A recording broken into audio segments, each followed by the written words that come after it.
What, my fans? I am back with another video. Viewing the complete first season of Kemono Jihen, which is a manga published in Jump Square, which is still ongoing at the time of recording.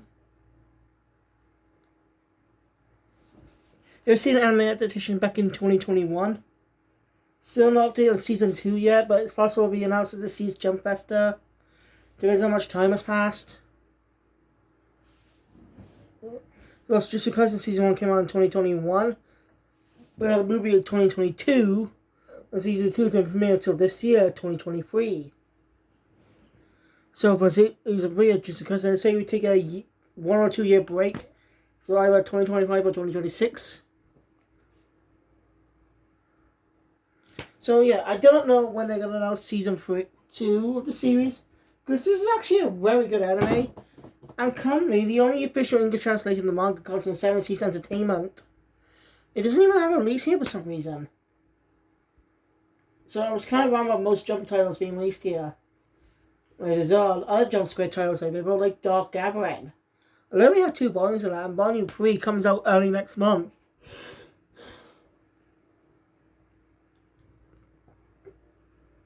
So when you think about it,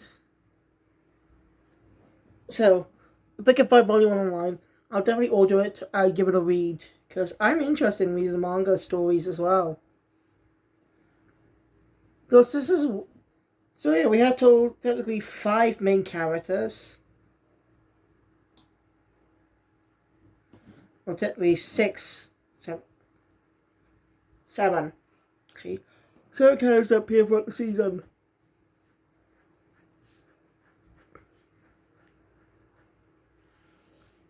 So let's begin.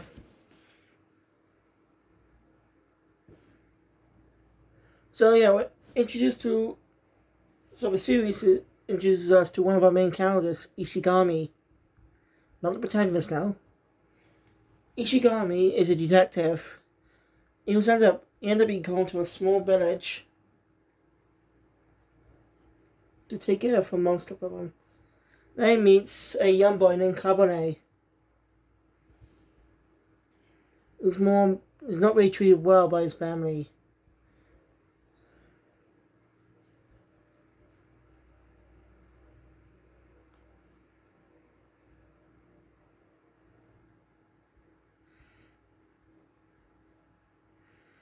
Hey, that night, Kabane wears a special pendant, special necklace. That's actually a special stone. And Inugami is able to deduce that his parents may still be alive. Didn't abandon him. And it's revealed that Kabane is actually a Kemono, a type of demon.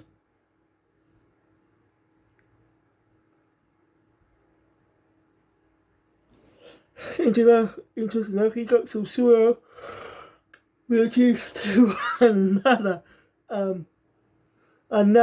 character that can do it. I'll get to it. It's weird.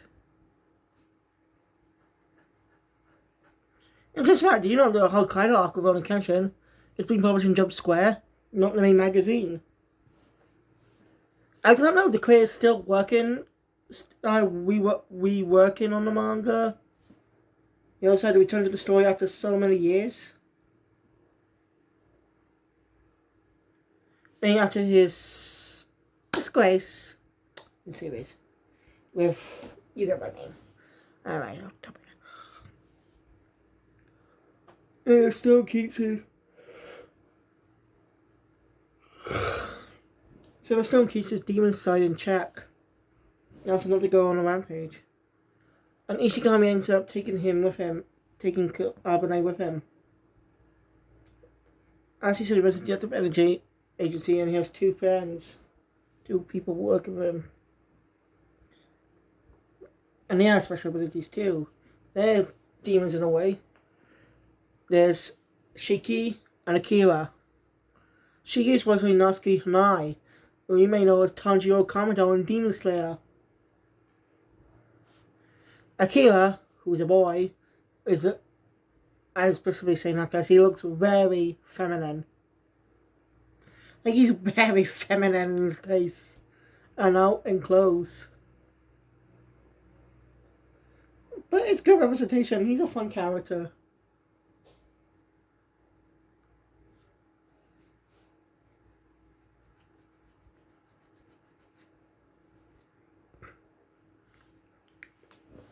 Cabernet.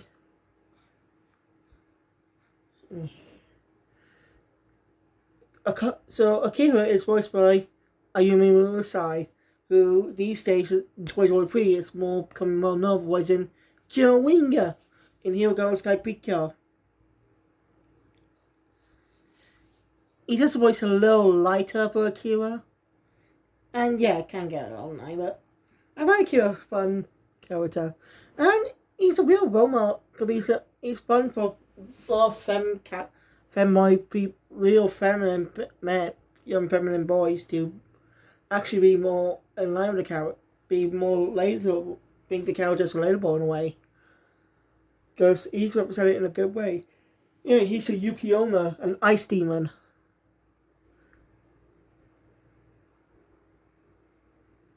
No, he actually has a twin brother who's also has the same powers. Oh yeah, and Shiki is a spider demon, well, most likely half. The spider was human. He can create silk. He can silk out the moisture of his body. I mean, I don't really need to explain Kira's powers because, well, Yukiona, ice demon, ice powers. And of course, Ishigami is also a demon himself, a Tanuki. Is also a Kemono. Yeah, I'm gonna put him in all Kemono, so not specify which one. He's a Tanuki Kemono. So he's able to change shape most of his body. He can shape any part of his body into anything. And his weapon of choice is mainly a gun. And he's voiced by the same actor that played Yami in Black Clover. Yami Maho. Yami Kasai. I guess it's the last part. I like Yami's voice actor, okay? He's really fun. And he really does play more of a more father-like figure to the characters. He doesn't fight that much, but I don't think he needs to. As he says later on, he doesn't need to get stronger. He doesn't fight that much. And I'm not bothered by it. Because his gives more focus to the kids. And he's more of a mentor figure for them to look up to. Shiki is doesn't really just do good carbonate at first, but does warm him a bit. But he's more of a, Bakugo type attitude. Oh, he looks a bit like Bakugo in a way. I just swear the creator took a little inspiration from My Hero, but the creator actually had done manga prior to it. I learned that thanks to the YouTube channel. I forgot his name. He's posted a few videos on Shonen Jump content. He's even doing history videos on series publicized in Weekly Shonen Jump from 1968 to 2024. Well, he's gone by all the years about the 20th to 21st century. We already got someone from 1968 to the 1970s. So if you're interested, go check out his content. Just type in Shonen Jump History and show up.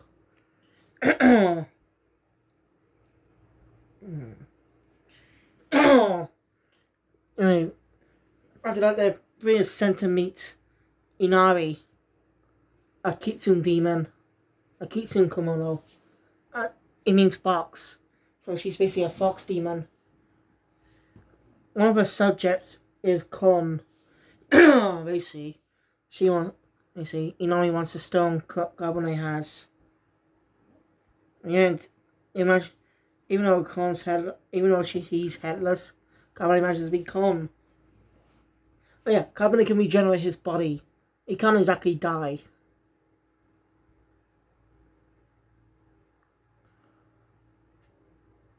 Carbonate can't die. Similar to the character of Andy from Undead Unluck, which is getting an anime adaptation coming out next month. I'm excited for this. I've been waiting for this for quite a while since it got announced. But I should catch up on the manga arcs that be adapted into season 1.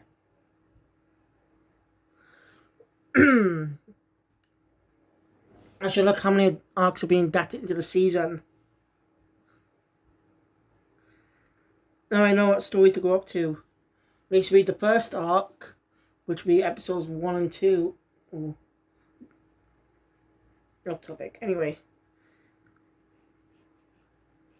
I want to talk about that one when I review how confusing the 2 trailers made it of what company animated it. As soon as it's just a co-production, but doesn't list both companies on there. So that makes me confused. Anyway. So yeah. Let's call standoffish. Eventually, she formed a bit of a friendship with Carbonate. And she doesn't even realize she might be falling in love with him. I knew it.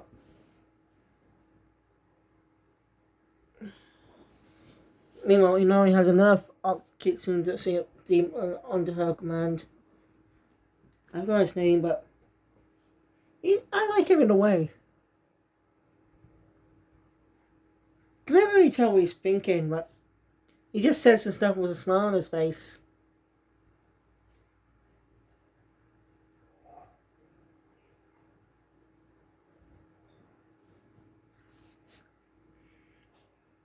Introductions.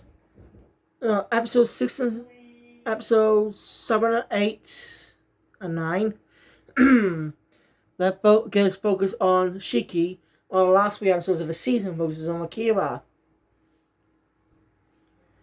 So, oh yes, also there's vampire named Mish, I think his name was. He was a bit of a top gamer.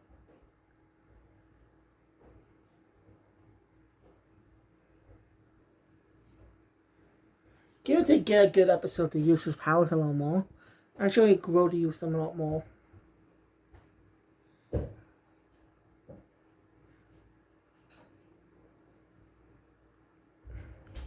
Anyway, Shiki's storyline focuses on his mother. He's also been looking for his pet. What happened to his mother? She disappeared a long time ago. He can't remember much about what happened. So he ended up in the location he used to live in to meet his uncle. Shiki does know a strange girl, but most of the time, staring at him. But he starts to pressure up now. And he's told that his mother is dead. She died when he was around 5 years old. She doesn't have to be so traumatizing for him to see a dead body. His mother's dead body. He blocked out his memory. That actually can happen, I think. I'm not sure. And I'm a medical engineer or whatever. I actually don't know the studio who made this.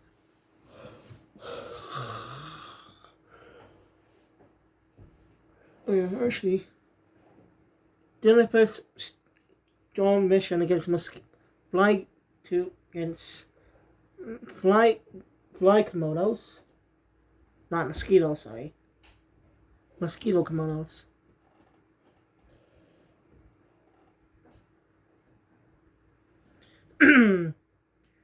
Carbonate was able to use his powers properly a little more. Use his Kemono powers properly. So now he can fight. For some reason his hair turns red. And glows. It's weird, but it's cool. I want to see how these powers develop in the future. Oh, they're main shonen characters.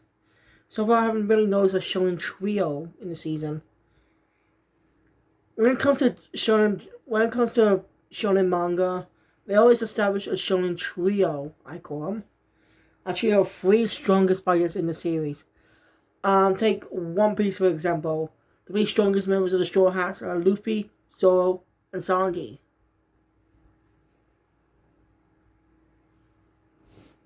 Because you won't be able to identify the shonen trio straight away.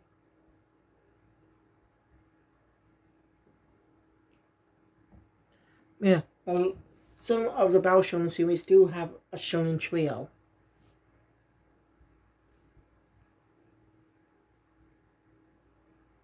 I'm not sure about all of them. If you can actually point out a shonen trio, let me know in the comments down below. Because I like to hear you. I'd actually like to see that idea.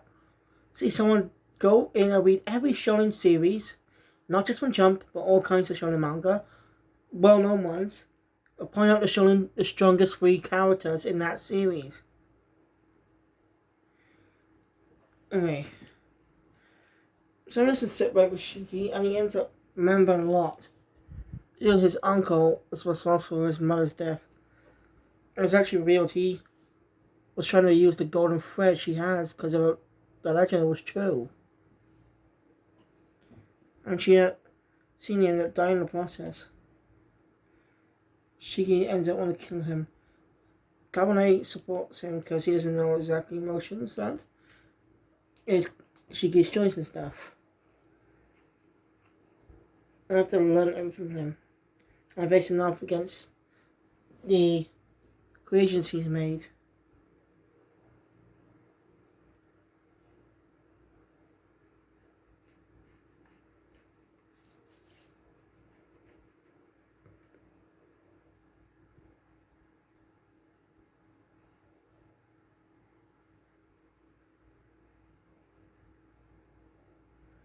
Shit, did I pop a spot?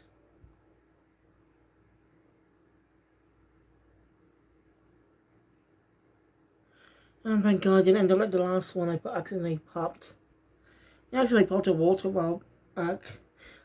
And I didn't and somehow, even though it stopped bleeding, I formed a scab around my face. I don't even know how that happened. Because it wasn't around there. And it shouldn't be that big.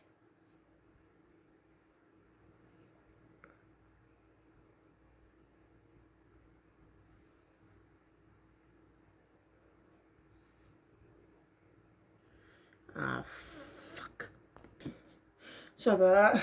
Went to the bathroom to try and clean up a bleeding spot that just popped. Hopefully, I'm a little worried that it might end up like the last time I popped something in. You know. It might have been just a regular spot, but I'm a bit worried. I mean, it's scab wound overnight, for God's sake.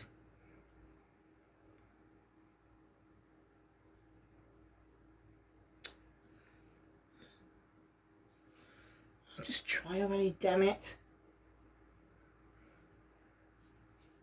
Sun dry a little bit. Anyway, when was I? Well, the whole bleeding thing started. Shit, it's 2 minutes past 2 in the morning.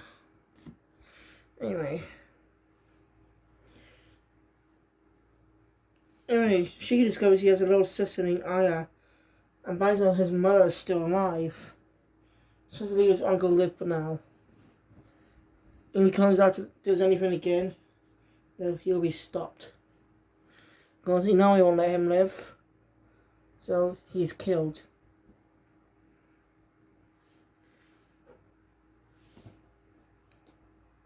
She want to bond with his sister, new sister. And his mother weakens. And I think she's falling in love with Carbonate. Seeing how he fought for him, he fought for her brother. Oh, just.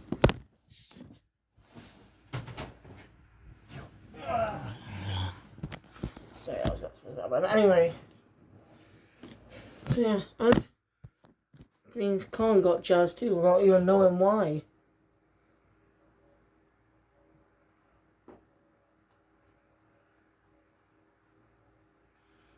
We did get a one-off episode focus on them. So, Let's go on to the next story arc, which is the Saint Final arc of Season 1.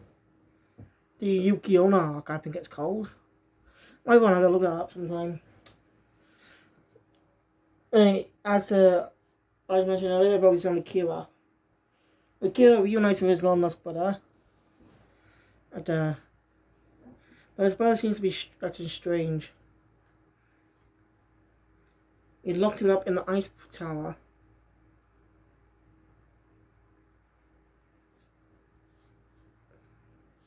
It was a little naive of us, but when his friends tried to come up to him, they were frozen. You know something's wrong with his brother now. He's the type of that is the same as carbonates, but it's the negative kind. Isn't it? Both mostly similar.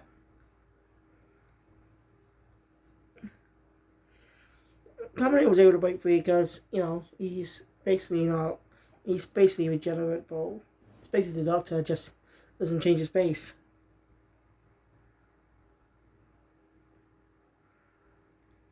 Yada yada.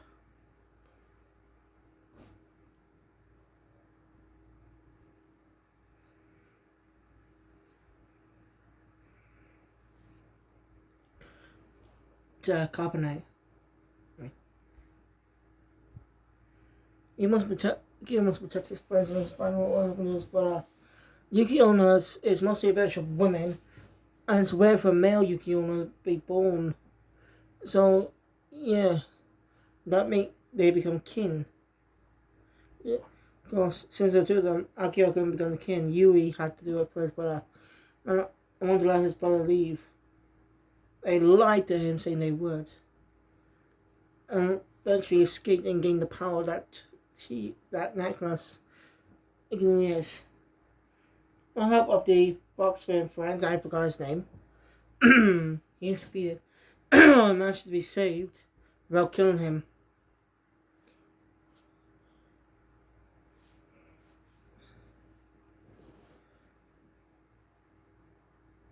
So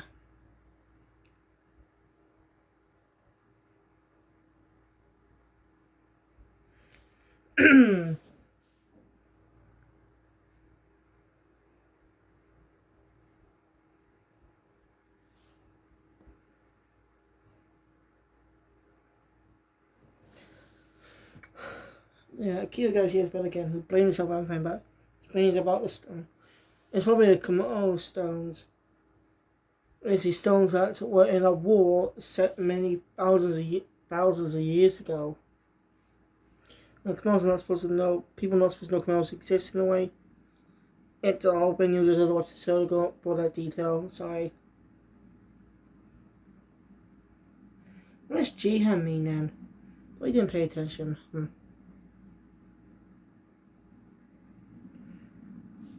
So yeah, the two stones combined.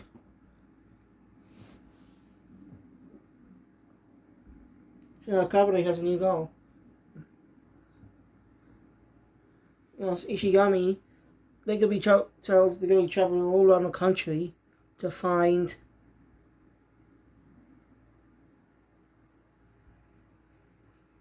out all stones. They're not going to be easy to find, but if they might be able to find clues about Carbonate's parents. Because Inari basically ordered Kon to the program. She doesn't try. She tries her best to hide it, but Ishigami's able to guess it. But he says to let her tag along if it's okay with Carbonate. Hopefully, it doesn't come back to bite him in the ass later. Who knows? I don't know. As the season's storyline ends, we don't get a tease for a villain. We actually haven't had an overarching villain in the story, minus Inari. She was more of an overall villain in a way, but not in a traditional sense.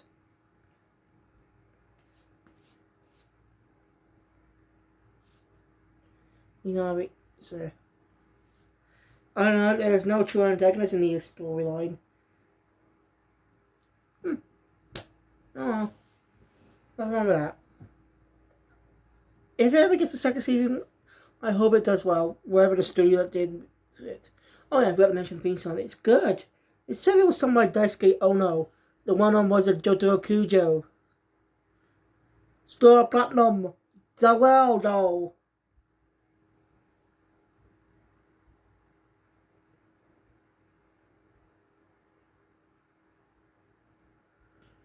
Let's say I was well for being Jotaro, as you know.